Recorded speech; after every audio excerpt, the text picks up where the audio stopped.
Hi, and welcome back to Stuff About Tutorial. So today, I am going to show you on how you can create presentation on Canva in an easy way. Maybe you want to make your life easy on creating presentation on Canva, but you don't know how.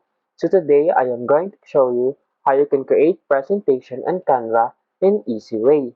Check the video description and I will try to leave the written instructions. So, without further ado, let's get into the video.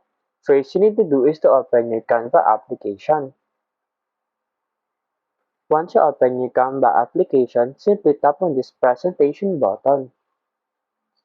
And then in here, simply tap on this presentations.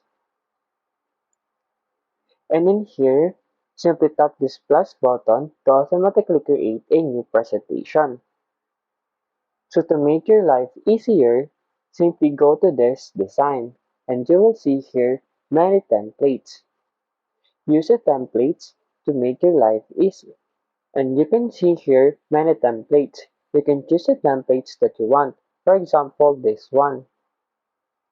And in here, you will see the all pages of the templates.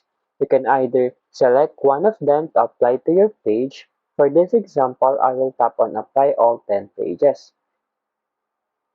And as you can see in here, this is the template of your presentation. So what you will just need to do is to edit the information and then simply you are done. There you go. If you wanted to know how to create a simple presentation on Canva in an easy way, that is the easiest way I know how. If you know another way to create presentation on Canva, leave a comment below. Also, be sure to subscribe for more videos.